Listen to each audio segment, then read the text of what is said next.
শুরু করছি অভিশপ্ত অন্দরমহল 2। ভূমিকা, ভয়, ইতিহাস আর নারীর নিঃশব্দ লড়াই, এই তিনটি সুরকে এক সূত্রে বুনে লেখার চেষ্টা করেছি অভিশপ্ত অন্দরমহল 2। এই গল্পে অন্ধকার কেবল বাইরের নয়, তা চরিত্রের ভেতরেও বিস্তার লাভ করে। একটি অন্দরমহলের মৃত দেয়াল, একটি অনুলিখিত ইতিহাস আর এক নারীর আত্মদর্শন, এই তিনে গড়ে উঠেছে এই ধারাবাহিকটি। লেখার সময় এক অজানা ছায়া প্রায়ই আমার কাঁধ ছুঁয়ে বলেছে, তুই কি সাহস করবি সত্য লিখতে? আমি লিখেছি কারণ মনে হয়েছে ভয়েরও গল্প বলার অধিকার আছে। এই বই পাঠকের ভালো লাগলে সেটাই হবে আমার সবচেয়ে বড় প্রাপ্তি। লেখক।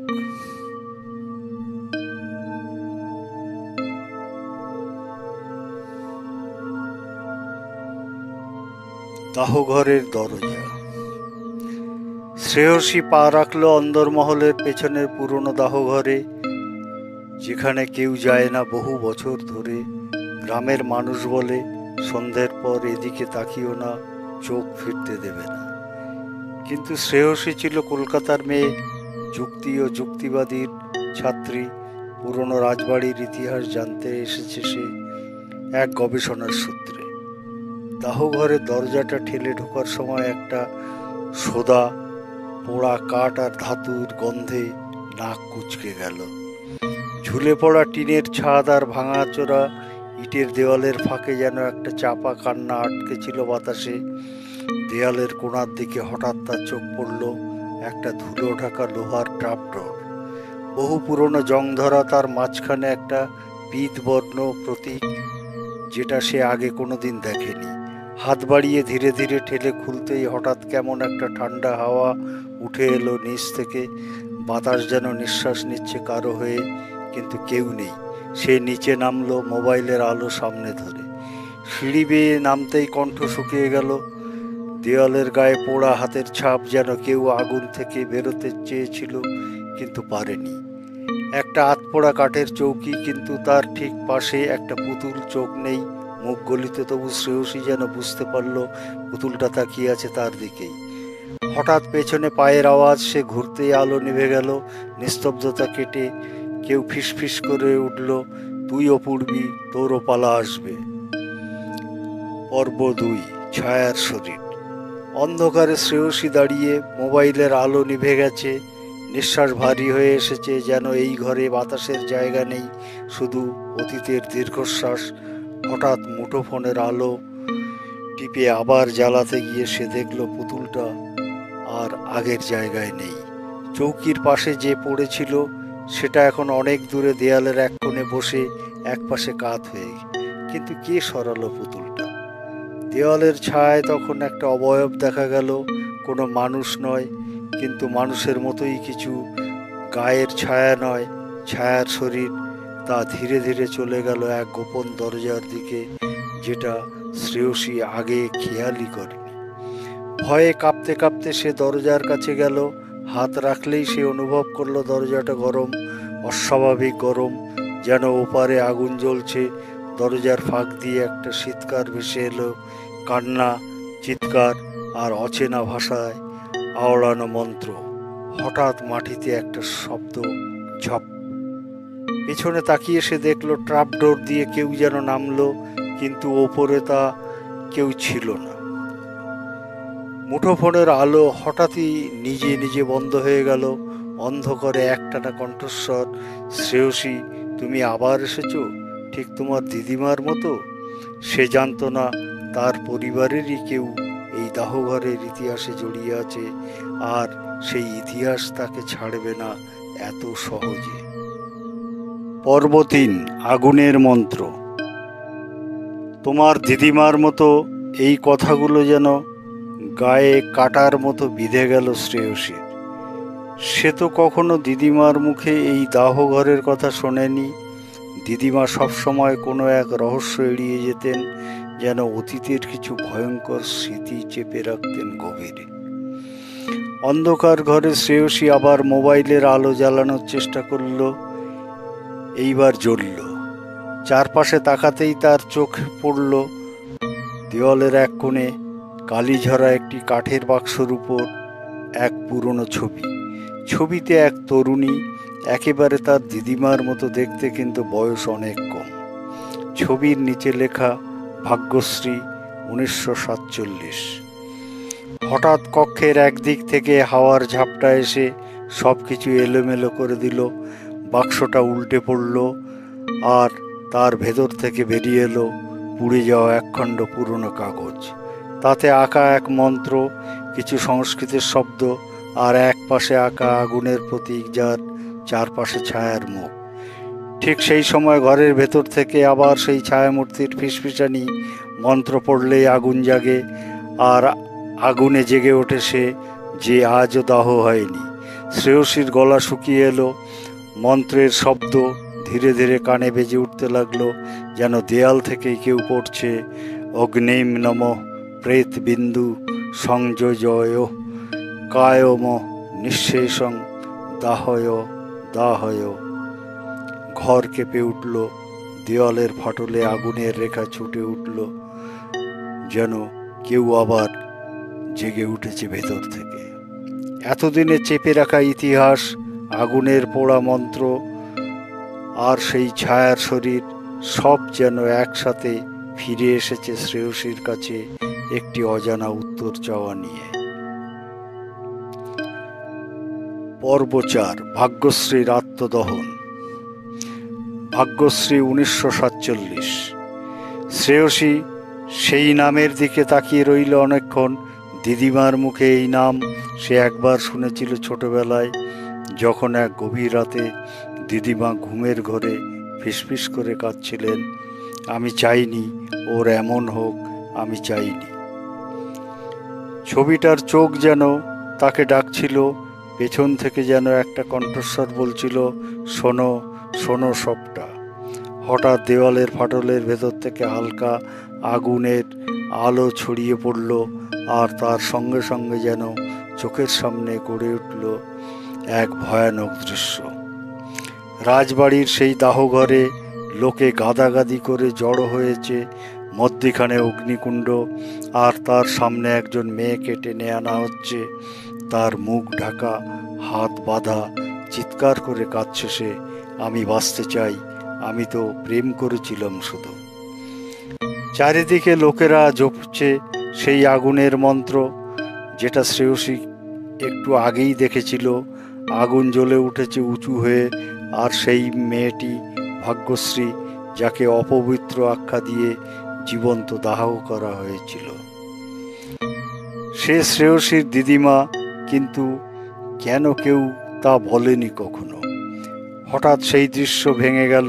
শ্রেয়সী নিজেকে আবার সেই অন্ধকার ঘরে দেখতে পেল, কিন্তু এবার সে একা নয়।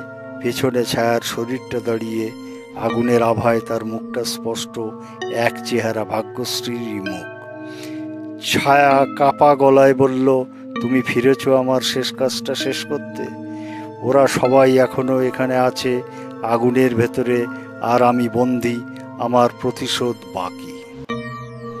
পর্ব 5, অভিশপ্ত পাণ্ডুলিপি। ভাগ্যশ্রীর ছায়ামূর্তি কিছুক্ষণ স্থির দাঁড়িয়ে রইল, তার চোখ যেন আগুনের মধ্যে ডুবে, অথচ ভেতরে কেবল এক গভীর নিসঙ্গতা। তারপর সে ধীরে ধীরে একটা পুরনো পোড়া তাকের দিকে তাকালো। শ্রেয়সী বুঝে গেল সেখানে কিছু আছে। সে এগিয়ে গেল। ধুলোর স্তরে ঢাকা কাঠের তাকটা একটু নাড়াতেই একটা মোটা পাণ্ডুলিপি খসে পড়ল মেঝেতে। বাঁধানো ছিল চর্মে, তবে প্রায় অর্ধেকটা পুড়ে গেছে। তবুও একদিকে একটা নাম দেখা যায়, জ্বালাকুণ্ড তন্ত্র। খোলার সাথে সাথেই বাতাস ভারী হয়ে উঠল, যেন ঘরের প্রতিটি কোণ থেকে কেউ নিঃশ্বাস নিচ্ছে। পাতার উপর লাল কালি, আর কিছু জায়গায় রক্তমাখা ছোপ, লেখা এমন এক ভাষায় যেটা আধা সংস্কৃত আধা অচেনা, কিন্তু কোনোভাবে শ্রেয়সী তা পড়তে পারছিল। প্রেতবিন্দু যাত্রা, অগ্নির বশে আত্মা বাধা, মুক্তি একটাই, অপূরিত দাহ সম্পূর্ণ করো। শ্রেয়সী কাঁপতে কাঁপতে সামনে তাকালো। ভাগ্যশ্রীর ছায়া বলল, আমাকে পুড়িয়ে দেওয়া হয়েছিল অপূর্ণভাবে। আত্মা বেরোতে পারেনি, তাই আমি ছায়া, আমি বন্দী। তুমি বলেছিলে আমি ফিরেছি তোমার শেষ কাজ শেষ করতে, সেটা কি? শ্রেয়সী ফিসফিস করে জিজ্ঞাসা করল। ভাগ্যশ্রীর গলা ধীরে ধীরে ভারী হয়ে উঠল। যারা আমাকে পোড়ালো তাদের আত্মাও এখনো ঘুরে বেড়ায় এখানে। তাদেরকেও পোড়াতে হবে এই মন্ত্রে, এই অগ্নিতে, তবেই আমিও মুক্তি পাব। তুই পারবি। শ্রেয়সী কাঁপা কাঁপা হাতে পাণ্ডুলিপিটা চেপে ধরল। এই কি তার নিয়তি? প্রাচীন আগুনের বিচারক। পর্ব 6। আগুনের রক্তচিহ্ন। অন্ধকারের অতল থেকে উঠে আসা পাণ্ডুলিপিটা শ্রেয়সীর কোলের উপর ছিল, যেন ওজনশীল কোনো অভিশাপ। শুধু কাগজ নয়, দাহ না হওয়া আত্মাদের আর্তনাদে ভরপুর এক বই। বাতাসে যেন ধূপ ও পোড়া চামড়ার গন্ধ মিশে আছে। মৃদু কাঁপতে থাকা লণ্ঠনের আলোয় পাতাগুলো জ্বলে উঠেছিল প্রতীক ও ছায়ায়। পাণ্ডুলিপির এক পাতায় হঠাৎ চোখে পড়ল আঁকা 5টি মুখ, কিন্তু চেহারা অস্পষ্ট। চোখের জায়গায় অন্ধকারের কালি, তাদের নাম লেখা অদ্ভুতভাবে সেই একই লাল কালি বা রক্তে। রঘুপতি সেন, বসন্ত পাল, দীনেশচন্দ্র রয়, বিষ্ণুপদ মুখার্জি, গণেশ বাগচি। শ্রেয়সীর গা শিউরে উঠল। গ্রাম্য ইতিহাসে এসব নাম কোনোদিনও শোনেনি, কিন্তু তার মনে পড়ল রাজবাড়ির এক পোড়া দেওয়ালে কেউ বলেছিল অদ্ভুত একটা ছাপ আছে। সে ছুটে গেল সেই দিকে। দাওঘরের পেছনের দেয়াল, যেটা সবসময় ঢেকে রাখা থাকে ভাঙা মাচা আর আগাছার তলায়। ধুলো আর লতা সরিয়ে দেখা গেল 5টি ছোপ। চোখ রাখতেই বোঝা যায় এগুলো রক্তের ছোপ, সময়ে জমাট হয়ে কালো হয়ে গেছে।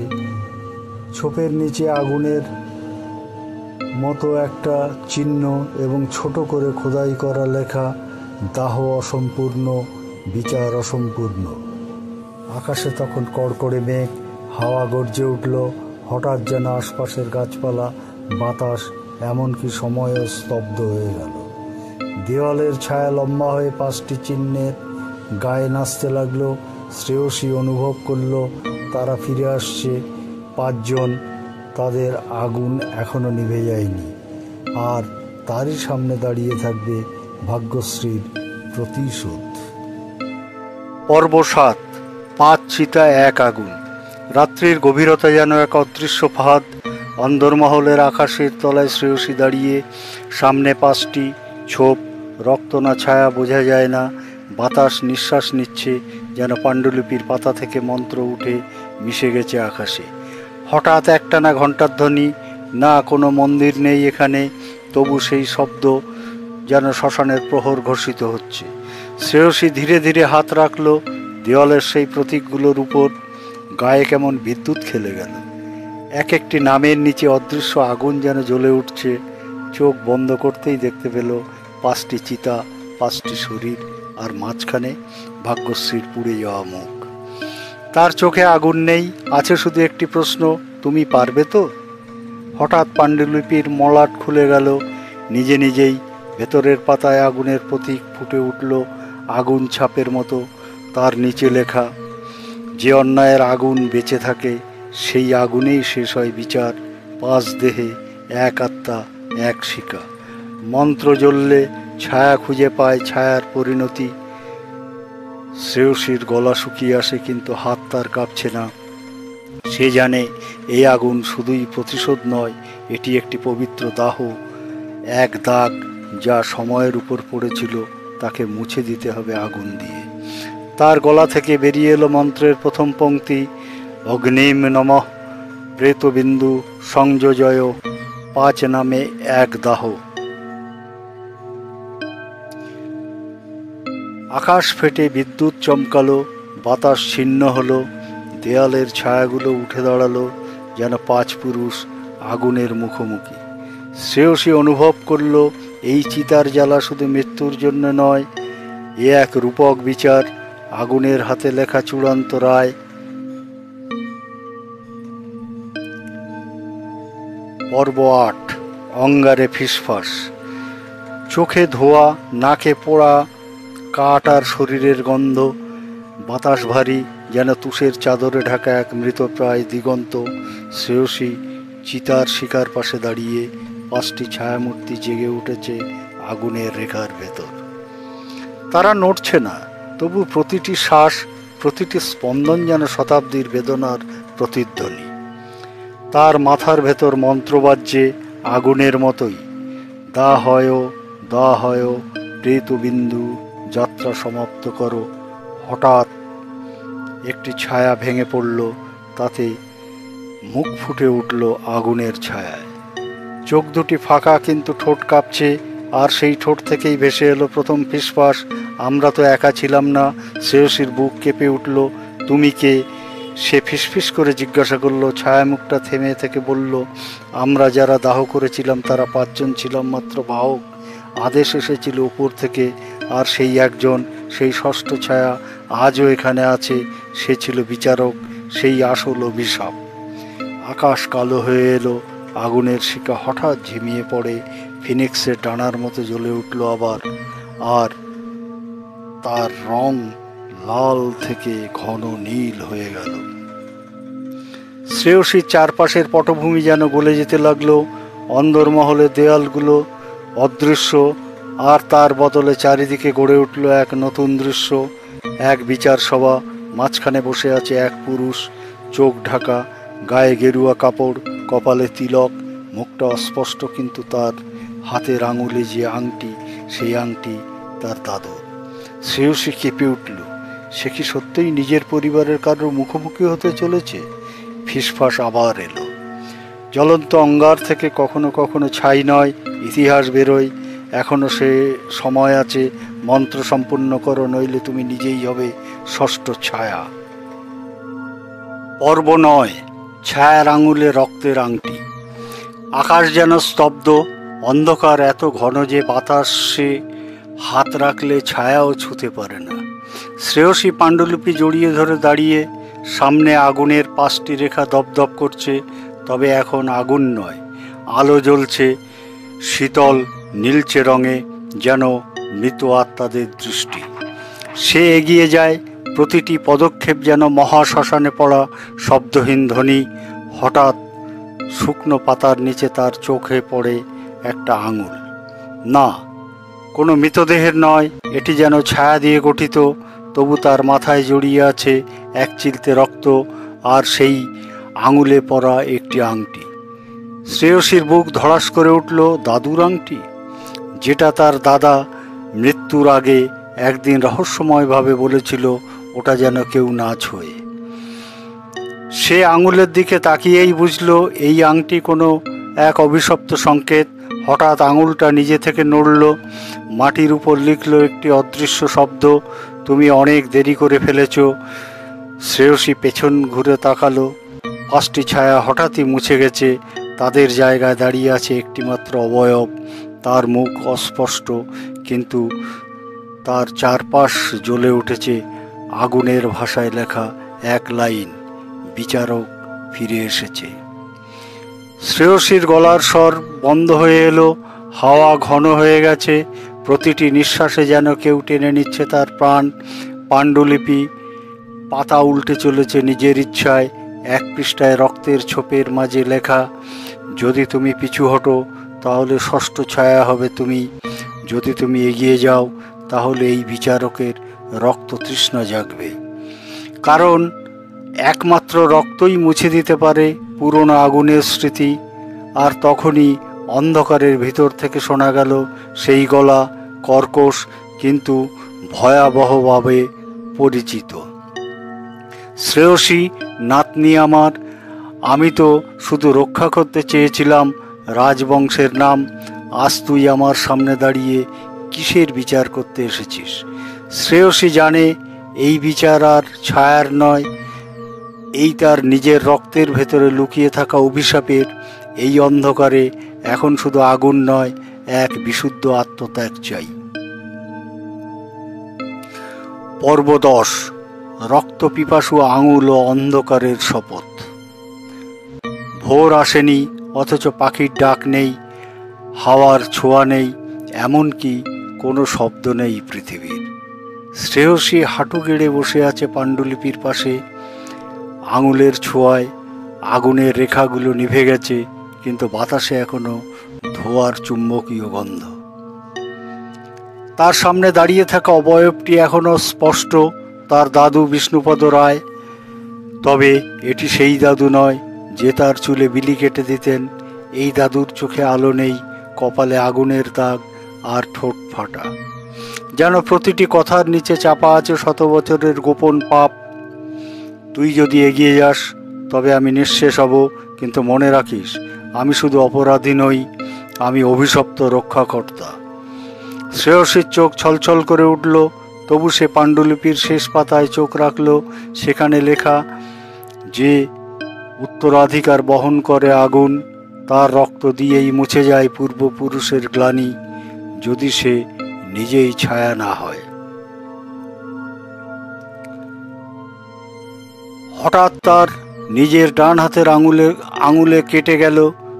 পাতার ধার দিয়ে রক্ত পড়ল মাটিতে। সেই রক্ত মাটিতে পড়তেই দেওয়ালের ফাটল থেকে গলগল করে বেরিয়ে এলো এক ধরনের কালো ধোঁয়া। তা জমাট বাঁধে, পাক খেতে খেতে এক নতুন অবয়ব নেয়। কোনো পুরুষ নয়, নারী। তার চোখে শূন্যতা, গায়ে পোড়া শাড়ির ছাপ, গলায় মঙ্গলসূত্রের ছাই মাখা দাগ। ভাগ্যশ্রী? নারীটি মুখ তুলল। তার গলা থেকে এক অসমাপ্ত মন্ত্রের আওয়াজ শোনা গেল। তার চোখে নেই ক্ষমা, তবে আছে একটিই দাবি, শেষ করো, নইলে শুরু হবে অন্য এক শৃঙ্খল। শ্রেয়সী এখন জানে, এই দাহ শুধুমাত্র মৃতদের মুক্তির জন্য নয়, জীবিতদের শুদ্ধির জন্য। এই যে রক্ত, এই যে উত্তরাধিকার, এ তো শুধু পরিবার নয়, এক জাত, অভিশাপ যা রক্তে জমে আছে প্রজন্ম ধরে। আর সেই মুহূর্তে ভেঙে পড়ল রাজবাড়ির একটি খিলান। ধুলো ও ছায়ার মধ্যে একটি কণ্ঠস্বর উঠল, তোর সময় শেষ, এখন তুই বিচার করবি না, বিচার হবি। পর্ব 11, অভিশপ্ত সপ্তম ছায়া। আলো ও অন্ধকারের সীমারেখায় দাঁড়িয়ে আছে শ্রেয়সী। চারপাশে সব নিস্তব্ধ, অথচ প্রতিটি ইটের গায়ে যেন একটা একটা করে কান বসে আছে, যা শুনছে তার প্রতিটি নিঃশ্বাস, প্রত্যেক সিদ্ধান্ত। ভাগ্যশ্রীর ছায়ামূর্তি দূরে দাঁড়িয়ে, আগুনে পোড়া শাড়ির আঁচল হাওয়ায় ভেসে উঠছে, কিন্তু সে এখন আর অস্থির নয়। সে যেন অপেক্ষা করছে একটি চূড়ান্ত সিদ্ধান্তের। কিন্তু হঠাৎ, তুই একা নয়। পেছন থেকে এলো সেই কণ্ঠস্বর, গম্ভীর, কর্কশ, অথচ অভ্যস্ত। শ্রেয়সী ফিরেই বুঝল, এটা সেই পুরাতন পুরুষ, সেই বিচারক। সে যার হাতেই ছিল প্রথম দাহের আদেশ, সে যার রক্তে শুরু হয়েছিল এই অভিশাপের পৃষ্ঠা। তার মুখে এখনো পর্দা, কিন্তু কণ্ঠস্বর ক্রমে ধ্বনিত হতে লাগলো। সে যেন এক পুরনো ঘণ্টা বাজছে পুড়ে যাওয়া রাজপ্রাসাদের গর্ভে। তুই যদি থেমে যাস তবে তোর রক্তেও জন্ম নেবে আরেক অভিশপ্ত। তুই যদি এগিয়ে যাস তবে সপ্তম ছায়া হবে তুই নিজেই। কারণ প্রত্যেক মুক্তির বিনিময়ে লাগে এক নতুন শৃঙ্খল। শ্রেয়সী সেই মুহূর্তে বুঝে ফেলল, এই অভিশাপ কোনো পাপ নয়, এটা এক চক্র, এক উত্তরাধিকার, যাকে কেউ বহন করে আবার কেউ ভেঙে দেয়। তার চোখে তখন অদ্ভুত শিকা। সে এগিয়ে গেল সেই বিচারকের দিকে। তার ডান হাত তুলে ধরল পাণ্ডুলিপির শেষ পাতায়, আঙুল রাখল রক্তাক্ত আঙুলে। পাতা জ্বলে উঠল ভয়াবহ এক শিখায়, কিন্তু সেই আগুনে গন্ধ নেই, কেবল ছায়া মুছে যাওয়ার এক নিঃশব্দ সঙ্গীত। অন্ধকার তখন থরথর করে কাঁপে। চারপাশে সেই ছয় ছায়া, পাচক, দাহক ও এক বিচারক। তারা নিঃশব্দে মাথা নত করল। ভাগ্যশ্রীর মুখে ফুটে উঠল একেবারেই প্রথম এক শান্ত হাসি। সে শুধু বলল, এবার সত্যিই মুক্তি। শ্রেয়সীর সামনে তখন শুধুই পাণ্ডুলিপির ছাই, কিন্তু তার কপালে উদ্ভাসিত এক চিহ্ন, অগ্নি স্বর্ণে লেখা অভিশপ্ত সপ্তম ছায়া নয়, আমি হলাম শেষ অভিশাপ ভঙ্গ। পর্ব 12, অন্দরমহলের নীরব কণ্ঠ। রাজপ্রাসাদের ভগ্নপ্রায় দেওয়ালে যখন রাত নামে, সেই অন্ধকার শুধুই ছায়া নিয়ে আসে না, সে আনে ছেঁড়া কণ্ঠস্বর, অসমাপ্ত বাক্য আর এমন কিছু কান্না যাদের উৎস আজও ইতিহাস জানে না। শ্রেয়সী সেই ধ্বংসস্তূপে পা রাখে, হাটে মেঝেতে, যেখানে আগুনের চিহ্ন নেই, আছে কেবল ধুলোর মধ্যে গড়ে ওঠা নিঃশব্দ প্রতিচ্ছবি। হঠাৎ একটি দেওয়াল হালকা কেঁপে ওঠে, তার গায়ে ফাটলের মধ্য দিয়ে বেরিয়ে আসে ধোয়াবো শ্বাস, আর সেই ফাটল নিজেই উচ্চারণ করে একটি অদ্ভুত ধ্বনি, স্মরণ। শ্রেয়সী থেমে যায়। দেওয়ালটা তখন আর শুধুই দেওয়াল নয়, ওটা যেন একটা শরীর, যার শিরা উপশিরায় জমে আছে শত বছরের গোপন কথা। আর তখনই উঠে আসে শব্দগুলি, তুই যাদের মাটি দিলি তারা সবাই নয়, কিছু আত্মা মিশে গেছে এই ইটে, এই চুনে, এই ফাঁকে ফাঁকে। আমরাই সেই নীরব কণ্ঠ, আমাদের ইতিহাস কেউ লেখেনি, কিন্তু আমরাই সব জানি। শ্রেয়সীর হাত ছুঁয়ে যায় দেওয়ালের ঠান্ডা গায়ে, তা যেন হৃদস্পন্দনের মতো স্পন্দিত হয়। তার চোখে অশ্রু আসে না, কিন্তু গলা ভারী হয়ে যায়।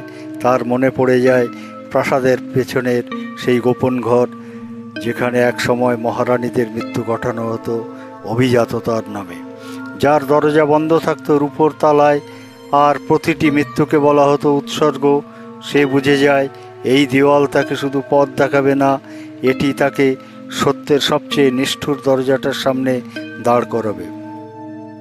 দেয়াল তখন ফের উচ্চারণ করে, তুই অভিশাপ ভেঙেছিস, কিন্তু উত্তরাধিকার আজও বেঁচে আছে। যতক্ষণ না তুই ওদের নাম জানিস, ততক্ষণ ছায়া শুধু তোর নয়, তোর ভবিষ্যতেরও হবে। পর্ব 13, রূপোর তালার নিচে যে কক্ষ ঘুমিয়ে। শ্রেয়সীর হাতে এখন একমাত্র চাবি, একটি পুরনো ধাতব রূপোর তৈরি চাবি, যার গায়ে খোদাই করা চুপ করে থাকাই মোক্ষ। সে দাঁড়িয়ে আছে সেই পুরনো গৃহ মধ্যমে, যেখানে প্রাসাদের মহারানীদের গোপন গন্তব্য ছিল। একটি কক্ষ যার মুখ বন্ধ ছিল শতাব্দী ধরে। দরজার গায়ে আগুনের চিহ্ন নেই, নেই ছায়ার স্পর্শ, কিন্তু আছে এক আশ্চর্য নিস্তব্ধতা, যেটা ভেতরের অদৃশ্য হাহাকারকে নিঃশব্দ রাখে। চাবিটা ঘোরানো মাত্রই দরজার পেছনের অন্ধকার যেন কেঁপে উঠল, আর তার ভেতর থেকে ভেসে এলো সুরেলা অথচ রক্তমাখা কণ্ঠস্বর, মরণও বাঁচাতে পারেনি আমাদের, কারণ আমরা মরিনি, আমরা মুছে গেছি। তুই কি পারবি আমাদের নাম উদ্ধার করতে? শ্রেয়সী পা রাখল সেই কক্ষে। কক্ষটি গোল, একেবারে নাটমণ্ডলের মতো। মেঝেতে 5টি অশুভ প্রতীক, আর মাঝখানে এক আসন, যার গায়ে রক্ত জমাট। দেওয়ালে ছায়ার প্রতিচ্ছবি নয়, সত্যিকারের মুখ, একটি দুটি নয়, অন্তত 10টি নারী মুখ খোদাই করা, চোখ বন্ধ, কিন্তু ঠোঁটে যেন আটকে আছে অসমাপ্ত আর্তনাদ। তার পায়ের নিচে হঠাৎ উঠে এলো ধ্বনি, ভাগ্যশ্রী, শশীপ্রভা, অনুপ্রভা, কিরণময়ী। এই নামগুলো যেন মাটি থেকে উঠে আসছে, নিজেদের উপস্থিতি দাবি করছে ইতিহাসের মুখে। হঠাৎ দেওয়াল কাঁপে, আর সেই 10 মুখ একসঙ্গে চোখ খুলে বলে, তুই আমাদের নাম জানলি, তাই আমরা তোর হয়ে ছায়ার দায় নেব। কিন্তু মনে রাখিস, সত্যের দরজা একবার খোলার পর আর বন্ধ হয় না। শ্রেয়সী এখন জানে এই অভিশাপ কেবল পাপের ফল নয়, এ ছিল ইতিহাসকে আড়াল করার এক আত্মপূজা। যেখানে নারীর ত্যাগকে বলা হয়েছে গৌরব, কিন্তু ছিল তা পুড়িয়ে ফেলার অজুহাত। এই কক্ষ এখন আর ঘুমিয়ে নেই। পর্ব 14, শ্রেয়সীর ছায়া যখন পৃথক হতে চায়। রাত্রি গভীর, অথচ শ্রেয়সীর গায়ে অন্ধকার ছায়া নেই। সে দাহ করেছে প্রেত, মুখোমুখি হয়েছে ইতিহাসের, খুঁজে পেয়েছে নিঃসঙ্গ নাম। তবু আজ রাতে আয়নার সামনে দাঁড়িয়ে সে দেখে তার প্রতিচ্ছবি একটু ভিন্ন। চোখে সেই আগুন নেই, ঠোঁটে চাপা ভয় নেই, বরং ছায়াটির ঠোঁট বাঁকা, একটুখানি উপহাস যেন। তাকে দেখে মনে হয় এই ছায়া শ্রেয়সীর নয়, শ্রেয়সীর মধ্যেকার অন্য কেউ। ছায়াটি হেসে বলে, তুই তো চাইছিলি মুক্তি, তাই তো? তাহলে কেন তুই এখনো এখানে দাঁড়িয়ে? শ্রেয়সী স্তব্ধ। সে বুঝতে পারে এই ছায়া আসলে তারই অংশ, যে জন্ম নিয়েছে অভিশাপ ভেঙে যাওয়ার পর, যে প্রতিদিন কাঁপছিল, ভয় পেত। এখন সে চায় নিয়ন্ত্রণ। ঘরের বাতাস ভারী হয়ে যায়, দেওয়াল থেকে খসে পড়ে একটি চিত্রে এক কিশোরী, পেছনে দাঁড়ানো এক রাজপুরুষ হাত রাখছে তার মাথায়, কিন্তু ছবির চোখে আছে বিনাশের ইঙ্গিত। ছায়া বলে, আমরা যারা অভিশপ্ত তাদের ভাগ্য কখনো আলোয় লেখা হয় না। তুই আমায় ত্যাগ করতে পারবি না, কারণ আমি তোর ভেতরের সত্য। শ্রেয়সী এবার নিজের চোখে চোখ রাখে। সে বলে, তুই আমার ভয়, আমার রক্তের ছায়া, কিন্তু আমি তো আর সেই পুরনো শ্রেয়সী নই। আমি ইতিহাসের মুখ খুলেছি, আমি নামগুলো উচ্চারণ করেছি। তুই আমার মধ্যেই থাক, কিন্তু আমি আর তোর মতো নই। এই উত্তরে ছায়া কাঁপে না, তবে এক ফালি অন্ধকার যেন জানালা গলে ঘরে ঢুকে পড়ে। একটা বাতি নিভে যায়। ছায়া ধীরে ধীরে মিলিয়ে যেতে যেতে বলে, স্মরণ রাখিস, অভিশাপ ভাঙা যায়, কিন্তু ছায়া মুছে যায় না। আমি ফিরে আসব তোর নিজের মধ্যেই। শ্রেয়সী এবার জানে মুক্তির পরেও একটা যুদ্ধ থেকে যায়, বাহ্যিক নয়, অন্তরের, আত্মার ও ছায়ার। পর্ব 15, মৃত্যু যেখানে আর শেষ নয়। সকাল হয়েছে, মধ্যপ্রাচ্যে সোনালি রোদ গড়িয়ে এসে পড়েছে শ্রেয়সীর জানালার পর্দায়। দূর থেকে শোনা যায় ভোরের আজানের মতো একটি ধ্বনি, নতুন দিনের প্রতিশ্রুতি। কিন্তু সেই উজ্জ্বল সকালের মাঝেও শ্রেয়সীর বুকের ভেতর খেলে যায় এক আশ্চর্য কুয়াশা।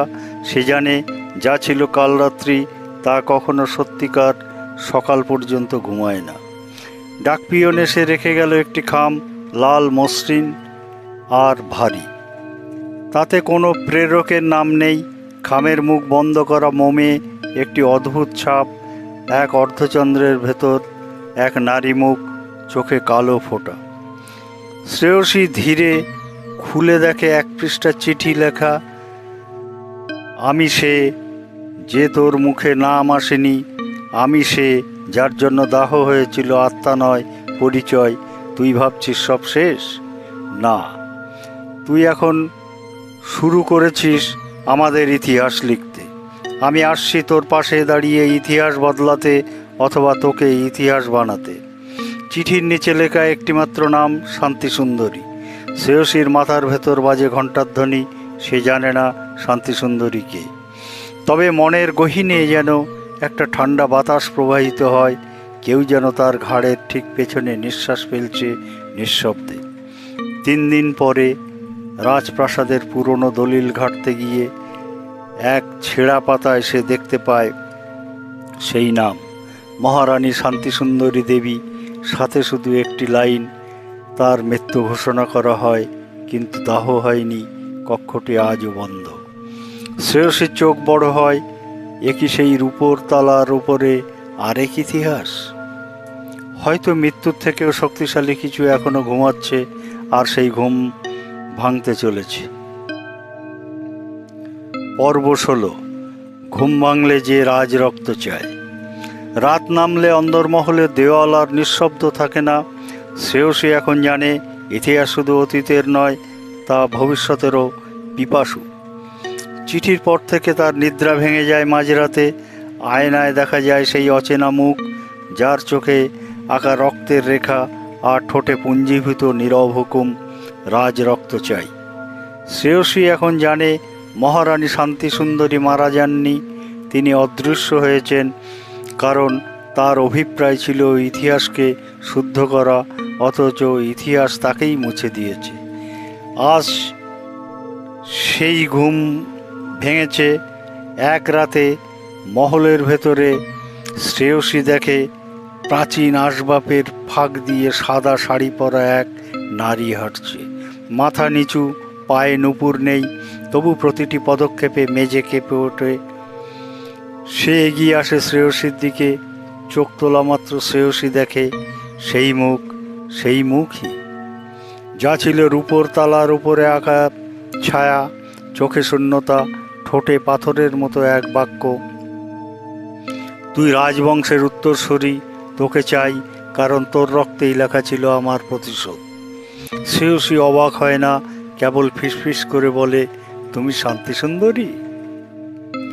নারী মাথা নাড়ে না, শুধু বলে, আমি শান্তির জন্য অভিশপ্ত হয়েছি।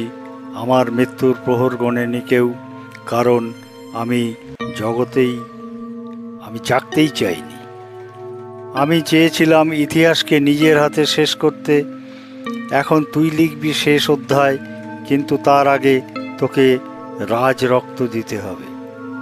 শ্রেয়সীর শরীর কাঁপে না, কিন্তু আত্মা কেঁপে যায়।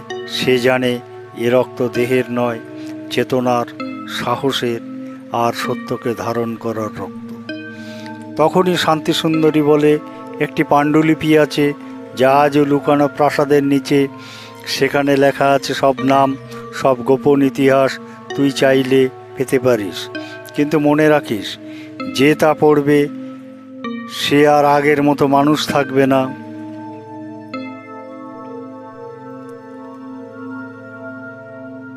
চূড়ান্ত পর্ব। প্রাসাদের নিচে, যেখানে ইতিহাস কাঁদে, শ্রেয়সী নামছে ধাপে ধাপে প্রাসাদের নিচে। হাতে কুন্দন খচিত একটি পুরনো লণ্ঠন, চোখে আগুনের ছায়া আর ঠোঁটে একটি প্রশ্ন, কতটা সত্য আমি নিতে পারি। নেমে আসে সে সেই গুহায়, যার দরজা ছিল পাথরে মোড়া আর তালা ছিল মন্ত্রবন্দিত। দরজা খুলতেই উঠে আসে শীতল বাতাস, যেন শত নারীর দীর্ঘশ্বাস জমে আছে এই দেয়াল জুড়ে। ঘরের মাঝখানে একটি পাণ্ডুলিপি, খাগের কলমে লেখা, তাল পাতায় আঁকা, তাতে নাম অবিস্মরণীয়ারা। প্রতিটি পাতায় এক নারীর কাহিনী, যে আত্মাহুতি দিয়েছিল অথচ ইতিহাস তাদের নাম রাখেনি। শেষ পাতায় শুধু লেখা, যে এই পাণ্ডুলিপি পড়বে সে হবে স্মৃতির ধারক। সে হারাবে নিজের ছায়া, কারণ ছায়া এখন তাকে ছেড়ে যাবে। শ্রেয়সী পড়ে, তার চোখ জ্বলে ওঠে, কাঁপে না। সে পড়ে, ভাগ্যশ্রয়ী, কিরণময়ী, অনুপ্রভা, শান্তি সুন্দরী। শেষ নাম একটি খালি শূন্যতা, কোনো লেখা নেই, শুধু একটি আঁচড়, শ্রেয়সী। ঘরের বাতাস হঠাৎ থেমে যায়। শান্তি সুন্দরীর কণ্ঠ শোনা যায়, তুই পড়লি, তাই তোকে দিতে হলো রক্ত, নিজের পরিচয়ের রক্ত। আজ থেকে তুই শুধু এক নারী নও, তুই এক ইতিহাস। তোর মধ্য দিয়ে আমরা বাঁচব। শ্রেয়সী মৃদু হাসে, তার মুখে নেই ভয়, শুধু চোখে সেই আলো যা ইতিহাস বহন করে, অভিশাপ নয়। সে পাণ্ডুলিপি নিয়ে উঠে আসে ওপরে, দেখে অন্দরমহল আর কাঁপে না, ছায়া আর হেঁটে বেড়ায় না, সব যেন থেমে গেছে এক নীরব গৌরবে। একটি চিল উড়ে যায় আকাশে। শেষে শ্রেয়সী লিখে ফেলে প্রথম পংক্তি, এই কাহিনী তাদের, যাদের ইতিহাস ভয় পেত নাম নিতে, আর আমি হলাম সেই নাম লেখার কলম।